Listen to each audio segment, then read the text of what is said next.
Everybody, this is Dr. Cindy Trim inviting you to join me at the National Women's Virtual Conference. I'm going to be joining Minister Joyce Fletcher and the Church of God of Prophecy family. We're going to be meeting at 5 Birmingham Road in Birmingham, England. And I want you to know that on the 29th of May, 2021, you are going to get unstuck.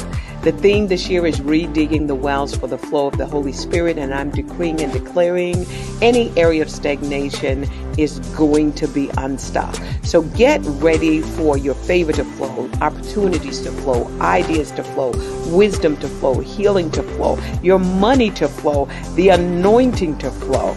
Join me there. God bless.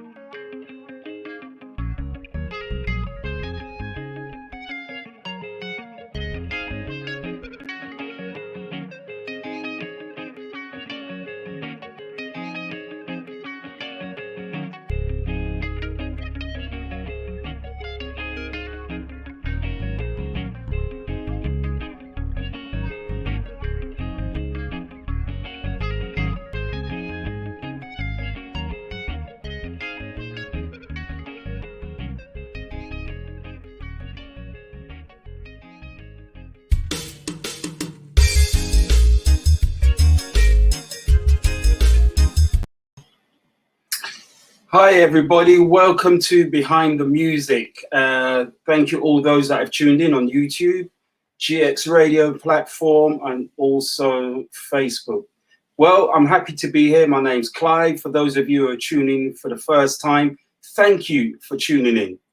Behind the Music this week, I will be talking with my co-producer, Jeff. In fact, I'm actually going to be interviewing my co-producer, Jeff. Let me put that right. Jeff has a very, very, very gifted talent, and that's playing guitar. But the thing about Jeff is that he's so humble with it. Jeff is one of those guys that he doesn't brag and boast. In my opinion, the first time I heard Jeff play, you know, you get those guys when they play, you sort of do a look and you think, okay, that guy's got something. But, you know, he's one of those guys that just sort of like gives what's needed. So I'm going to be interviewing Jeff and hoping to pull out some of those interesting parts of his journey so you can enjoy. So I'm going to introduce Jeff Kennedy, my guest for this week, and also my co-presenter. Jeff, are you with us? Hi, Clive, I'm with you. Yeah, good to see you once again, and good to see everybody else here. It's different. It's funny being on the kind of the shoe on the other foot actually this time. So this will be interesting. Interesting for me. Very. You know, I mean, Jeff, we met about probably a year or two ago. Yeah. Playing for Annette B, the band that we play for, the light band. We also we play for Annette B, so we're Annette B's band, and that's based in Birmingham. I'm the only one who's outside of Birmingham. I'm all the way down in Luton. But you know, the thing is that Jeff, when I first met you, I heard, you know, there are some musicians that when they do a little lick, you know, you sort of look and you sort of think, oh yeah, I like that. You know what I mean? And the tone and the sound and the feel. So Jeff, listen. Where did it all begin for you, playing guitar? Yeah, cool, Clive. I started playing guitar maybe about sort of 12 years old, to be honest with you. And to be honest with you, the reason I started, my brother started going to take guitar lessons with a fella that we used to go to church with. And if I shout some names out, I would like respect to these brothers. There was a chap at my old church called Brother John Clark, and he was a guitarist, but he also played flute as well, and he taught his sons to play. And Caleb Clark, who I'll shout out with, and also Harvey Clark were his sons. And my mum arranged for my brother to go to their house to practice, just to get him into music kind of thing. And he was going, and then my mum didn't like me kicking around the house on a Saturday on my own. So she said, there you go. So she sent me with my big brother to go and do guitar, and basically just started from there. We just started playing together and picked up a few chords, and yeah, that's where the journey began. Incidentally, Caleb Clark, who was the Brother Clark's son, who started teaching us, actually went on to. I'm gonna minute. So wait a minute. How old was Caleb at the time? Oh, wow. I was 12, Caleb. You know, everybody seems a lot older at the time. You know, he must have been probably, I don't know, maybe very, very late tweens, very early 20s probably. So there's a number of years between us. But he actually went on. Very good. Their dad had to be very good then. Oh, their dad was a very good player, but as I said, I mean, he played flute normally in church. So while Harvey and Caleb played on played guitar in church, he was there on the flute playing away, and he played the flute right up to his late years until his passing. I mean, to well into his 80s. Wow. He was just playing the flute still. So Caleb, one of the original church musicians back in the day. Sure, back in the day they were the original guy. I can't remember anything before then because I probably was just too young to remember any of that. But those were the days that I remember specifically in my mind. And actually, Caleb actually went and played for many people. Many of our viewers have probably heard of a guy called Nigel Kennedy, who was a very famous violinist. And Caleb actually ended up playing with him on a couple of gigs. So it's amazing that, you know, I mean, my call to fame is being taught by the guy who actually went on and played with Nigel Kennedy. Yeah. Wow. So listen, did you guys ever play together outside of like when you're rehearsing? Did you ever get together, do anything together, play for anybody? Not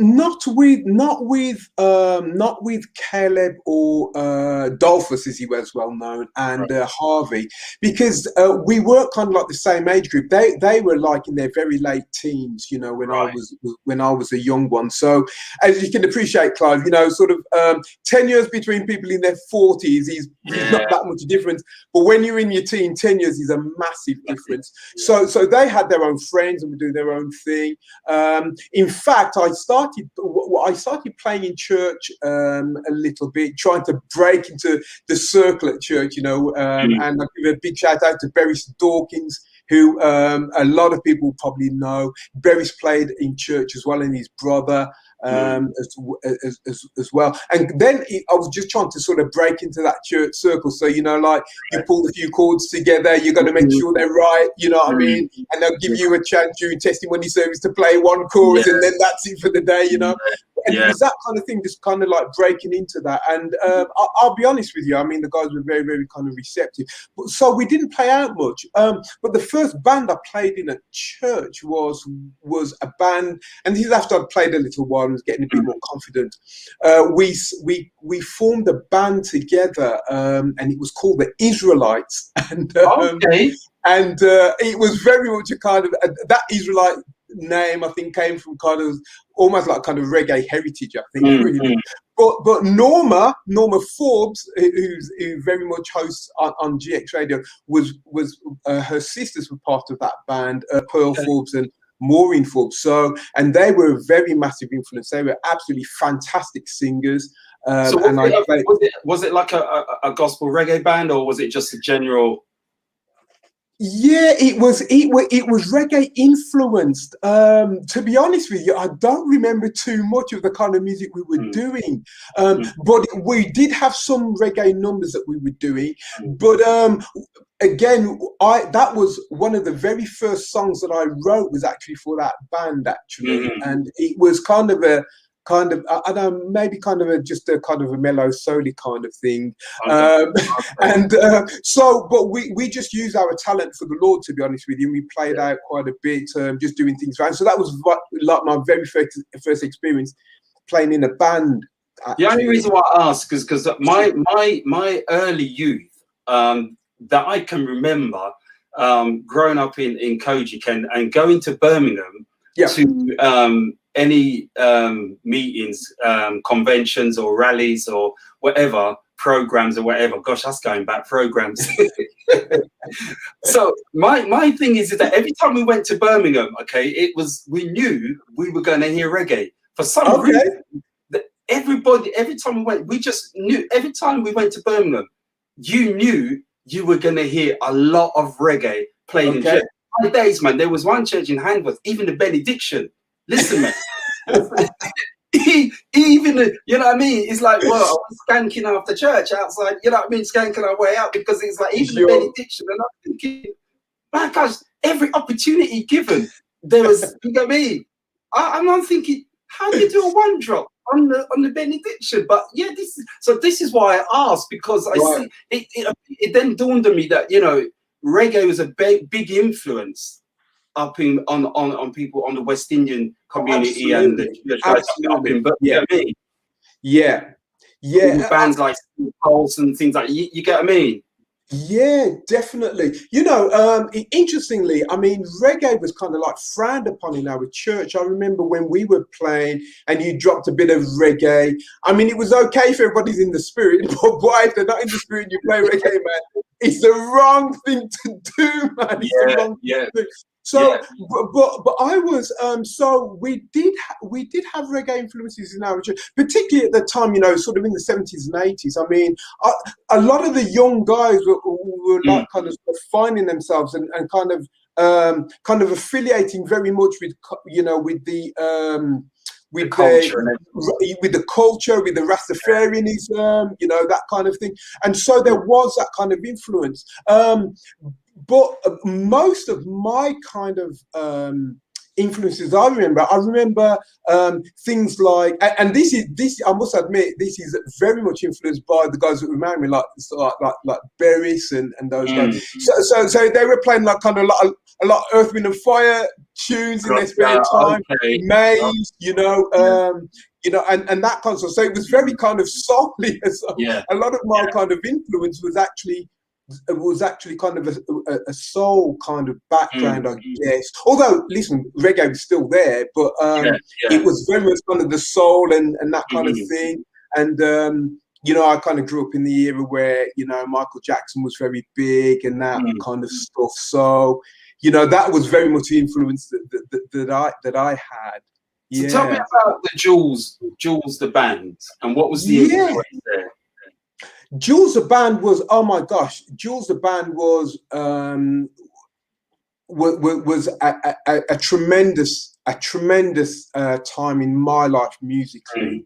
If I just go forward on a bit, this is probably jumping maybe sort of, you know, from sort of 12 to probably sort of, you know, maybe jumping on probably 20 years, probably sort of going into my 30s. I started playing for Jules the band. I was playing for other bands here and there, just around about, you know. And one day I just managed to get a call out of the blue from, it might have actually been Pete Campbell, who I'll give a big shout out for. Pete's a fantastic guy, fantastic bass player.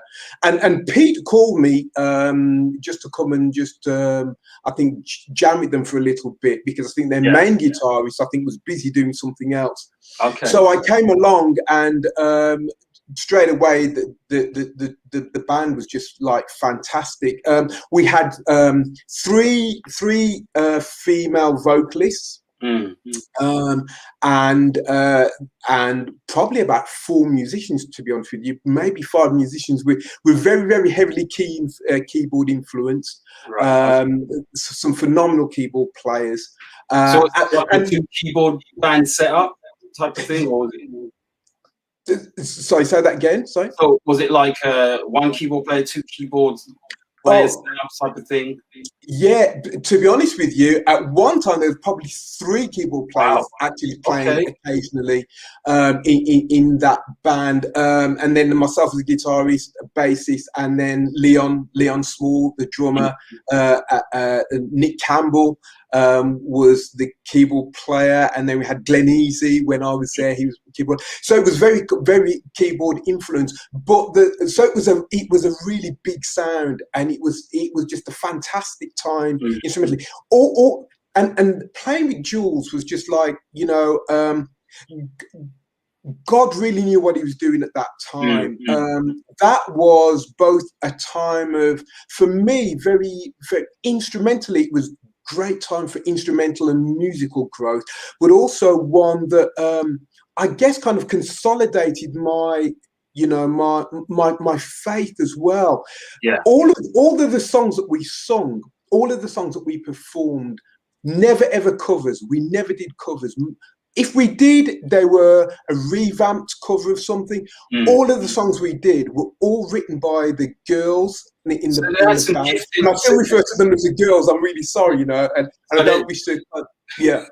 So there was some there was some talent in that group then, some real serious giftings there. Did they all write? Was it just the girls, or did more members of the band write? Yeah, you know, interestingly enough, I mean, most of the girls wrote most of the tunes, but there was a couple of tunes that Pete Campbell wrote that I remember definitely stuck out in my mind. One of them was actually instrumentally really challenging, and I really enjoyed that. But it was just that we were just like, the girls were writing, the guys were putting together some of the music. Sometimes the girls wrote with the music already in their heads. They were so talented. And, you know, if we were here now, I'm sure that if I was talking to Jules now, I would say to them, you know, that band, that we went through some times that challenged us spiritually. And if it wasn't for the band, I'm sure that many of us would not have had the experience of God like we had done. And God, I thought, really brought us together, that we were able not only to share music, but also to share the love of each other, and to support each other, and to carry us through some really hard times. Can you talk about any of the challenges, Geoff? Can you talk about even just one of, you know, the challenges? I'm sure people would be interested, because, you know, when we're in bands, you know, people only see what they see on the stage.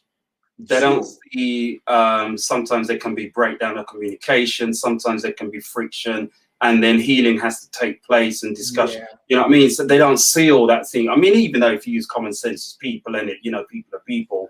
But, you know, still, yeah, it's always these challenges come about, and they only come and make us stronger. So, yeah, you know, just tell us about even just one of, you know, the challenge. I mean, you don't have to go into, you know, but I mean. Of course. No, and of course, I won't go into too much detail, you know, to sort of keep people, you know, sort of, because there are things obviously that, you know, we learn together as people and as friends and whatever. But just, I mean, just even like, you know, sort of late teen challenges about, you know, relationships and disappointments, and, you know, family issues, and, you know, just the challenge of making ends meet, you know, and just life challenges, you know, and through that, people were able to, you know, the band were able to write songs that were, you could understand, you know, when somebody writes a song about,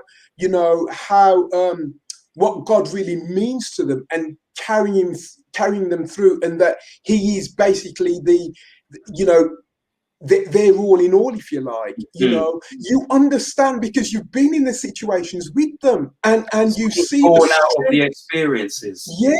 And you see Get you. Absolutely, born out of that experience. And sometimes, you know, really sometimes, you know, listen, we listen to songs, and we do it now. We listen to songs and they've been written in the 1800s or 1700s, you know, or, you know, sort of very early turn of the century. And we really relate to that because there's an issue we're going through, and those songs really resonate. But when you're going through something and you know that somebody who you're playing in a band with has written a song that actually is speaking to you spiritually, I'll tell you, and that was for me one of the greatest things about Jules. That they wrote songs which were true to their heart, were very passionate about, and you knew that they were coming from real life experiences, and just God gave those songwriters really just fantastic insight. And, you know, that was a tremendous. We even, I mean, I must admit, you know, I played a lot out with that band, and God just really blessed us. And you know, it was a wonderful time. We played abroad, you know, we played in Holland, Ireland, you know, Poland, Italy. We went to Sicily. I remember when many people remember the tsunami. We were actually in Sicily that Boxing Day. We were actually in Sicily playing for Italian people in Sicily, and we were just able just to minister, you know. And we've played in festivals where God just really poured out His Spirit, really amongst thousands of people, and you just see that there is just such a hunger for the Lord, and that really opened my eyes, you know, because sometimes you're brought up in a, you know, sort of a evangelical setting, which is kind of you know, sort of Caribbean centric. But when you're playing in Eastern Europe and you see that people have turned out in their thousands and are worshiping, it is a tremendous sight to see that the kingdom is bigger than we even can imagine. You know. You know what? I have to admit, you're right, because some of the things that I experienced playing in places like Germany, sure, really amazed me. I can remember, this is many years back, the youth group from Kojic Luton went to Germany for Kirchentag, which was a Christian festival, and we were due to play at a large venue which was called the Messehalle, which looks like a large glass building like Crystal Palace. And I remember when we arrived, our pastor, who's now bishop, was in front, and we couldn't get through the crowd. I mean, the crowd we just couldn't get through. And I tell you something, we had like a parting of the Red Sea experience.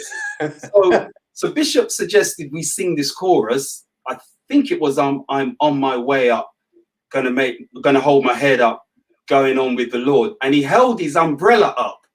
Right, he had his umbrella. He didn't open it. He just held it up like Moses holding out his staff. Yeah. And there's this tall Caribbean gentleman, right, with a long rain mac on, with this umbrella up in the air, leading us in this song, and we're all in sync. Just started singing, and people just dispersed. Wow. And we were behind them. That's the thing. Some of them didn't even turn around and look around. We were behind them trying to get through. They just literally parted, and some of my greatest experiences. So we kind of think that when we're in the UK and we're just surrounding our own bubble, we don't realize how receptive people outside of the UK are for the gospel. You know what I mean? But Jeff, listen, that brings me on to now. Yes. Listen, fast forward again. So now we're together. You're playing for Annette. Yeah. Okay. Yeah. How did that come about? Oh, wow! You know, that's quite an interesting one. I think actually, I'm not sure whether it was Annette who gave me a call. It could have been Annette actually that gave me a call, and just invited me to come and just like sort of play with you guys. And you said something at the very beginning of this, and listen, those people that know me know this is very much my style. I'm a kind of guitarist that plays in the background, you know. I kind of like to just like fill in, come out, you know, kind of thing. Yeah. And I knew that reggae and this music style was going to be a real challenge to me, because many people think that, you know, and I've always said that, you know, people that play reggae really well are gifted to do that, because it's not just the strum and that time. It's not just that. You've got to be kind of on it. And that just really presented a real challenge for me. And sort of, you know, very much, you know, that the rhythm section of the guitar really does come through. So, you know, that again is just like, so I said to Annette, you know, oh gosh, you know, I'm not really good at, you know, this, but listen, I'm happy to come along and like, I'll play for a bit. And if it works out, then great. If it doesn't, you know, listen, it's your call. Because that's very much the kind of person that I am. And when I came, again, the kind of just love and reception and the kind of camaraderie that we had was just absolutely phenomenal. I just felt really at home with everybody.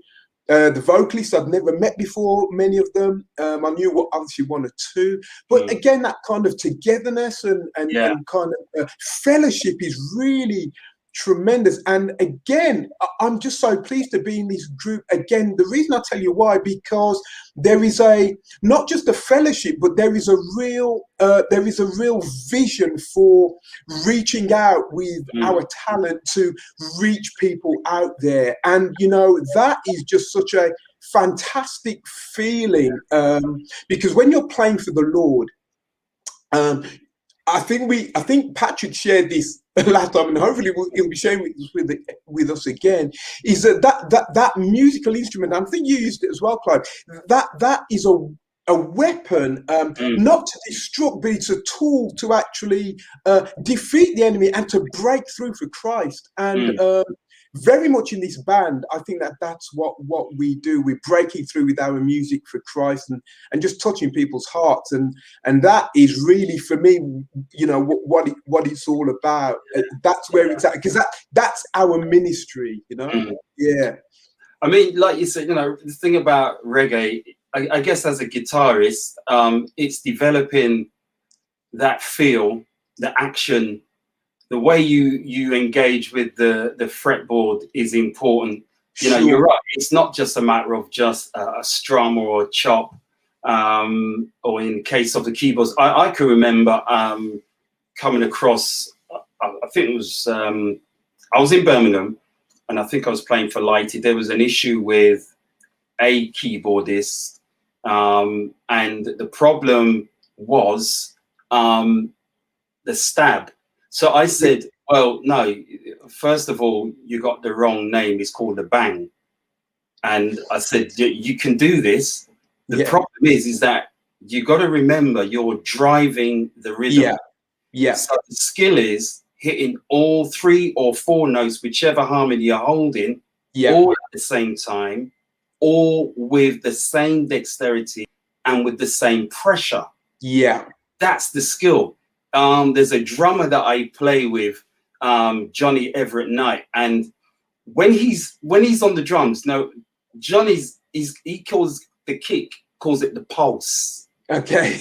Until you play with him, you won't understand that, because you don't hear like a boom, you feel a pulse, you feel like you know. And when he's playing, he's not using hardly any pressure on the rim or the hats, you know. And it's the same with, like, when I'm doing the bass, you know, I try and keep the pressure on the strings the same, so all the strings sound the same. Yeah, reggae is not easy. I guess. Yeah. I know when I did a gig with Papa San, and the guys that I enlisted in that band, I was responsible for putting the band together, and I deliberately chose these guys because they were young, and they were hungry, you know, and so I gave them a lot of music to swat up on beforehand. It didn't appear that they did it, and so when they came to the rehearsal, it was a real eye opener, because what they thought was just a ching, or you know what I mean. They soon realized that it was a lot more, and there's a lot more skill involved. Absolutely. And, you know what I mean? So and but then they learned from it, you know. Yeah. And they both, you know, Dave George, Chris Morris, they've gone on to be phenomenal musicians. Yeah. Dave is a phenomenal keyboardist. Chris Morris, phenomenal drummer. Actually, I believe he's now MD for Kingdom Choir. Okay. And his wife is a phenomenal singer. Yeah, you know, these guys learn. I mean, they had many other experiences, you know, but these things, you know, these experiences help them, because I said, you know, you kind of think it's just a little chinga old time thing. Is a lot more than that. So when we start saying, okay, ska, rock steady, one drop, and you know what I mean? And all these sort of things, they're just in their head, they're just thinking one style. I said, well, no, they're not. No, and you need to understand the mechanics. But anyway, listen, we're divulging a bit. So so now you're with Annette, and like you said, yes, very much so. There is a strong message there I mean, we just listen to some of Annick's album alone. You know, I do have, I shouldn't say I have some favorites because I love them all really. Yeah. But, you know, when we're out, you know, Keep It Like It Is, you know, that track there. Yeah. The thing about it is that, you know, that particular genre right there and that track, I mean, that was a big track back in the day, man. You know what I mean? I got, you know, if we're talking about reggae, you know, that's me. You know, that's me. You know, that's, you know, you got my full attention. Yeah. But Lovers Rock, I mean, you know, we talk about British reggae music, you know, and you know, the thing is that there's so many, it's not just Annick, you know, there's so many other gospel reggae artists that we know of, you know, Pastor Owen Uriah, you know, Lighty, we have Mikey D and all these guys, you know what I mean? And respect to these guys, man. I really pick them up. And anybody else outside of that genre. But I think it's one of those hard genres to drive. And I thank God that there are some of us that are committed to driving it, you know. Absolutely. And when I get behind the bass, that's the main thing is driving the bass, man. Driving the bass. You see, I'm getting excited now because that's the thing about it. This thing, reggae is my thing. You know what I'm saying? Oh, man. That's the thing, man. That's my thing. That's one thing. And I used to get in trouble as well for playing it in church. I know I can identify with that. I used to get some looks that if the looks could beat, I don't think, oh no, we can't sit down. You know? Yeah, I used to get some, and sometimes there have been times, right? Because I grew up in Firstborn. Firstborn Church of the Living God, you know, which was Bishop John Francis. We then had Glenn Campbell on bass. I was on guitar. The late Solomon Mead on drums. And I can remember Bishop Francis Senior. Yeah. Now you know how long it takes to warm up a Hammond. If you warm up a Hammond properly, you warm it down. You shut it down properly. You know. Nah, mate. The plug just out. All of a sudden, we're looking around. We've got power cut. No, lights are on. What's going on? Lights are on. Just pull out the plug. Wow. Everything dead. Drums is going on his own. He's wondering, why are you not playing? We just realised a couple of minutes later, Bishop pulled out the plug. Wow. Yeah, man. Yeah, it's just, I don't know. I guess, like you said, you know, we grew up in church, and this connotation with that particular genre and some other things connected to it. I mean, it was what it was back then, but thank God, you know, we're free now, and you know, people are receptive to it, you know, to reggae and so forth, you know. I mean, I even done a USB stick for my mum and dad, and you know, they got all sorts of gospel reggae playing in their car. Or my dad's car today, and I got in and I listened to this tune. I thought, where's that come from? I thought, oh yeah, of course, I did that. You know what I mean? So Jeff, so you also say that you've got talented children as well. In closing, I mean, I've not coerced my musical talents onto any of them. I've just let them go freely. Right now, my daughter is playing violin and piano. So she's doing that. My son plays a little bit of drums, and we just bought him a bass rather. Strangely enough, we bought him the bass, and I came home one evening and heard my daughter playing playing Toto Africa on it, and I was absolutely surprised. And then she said, "Dad, listen to this," and then she started playing Lovely Day, the guy who's sang Bill Withers. And I was absolutely astounded. She's just, you know, we've not forced her, and she's just like taking to it, and God bless her. My son's come home, he's only 9 now, but he came home the other day with a saxophone, so it's a bit noisy. So, well, way to go. God just bless them, and I just want them just to just give what they can to the Lord. We know that, you know, whatever we do to unto the Lord. So hopefully they'll be okay. And it's a life skill, and hopefully they'll, you know. you know, the Bible tells us about Jubal. I think he was the first musician, you know, in Genesis 4:21.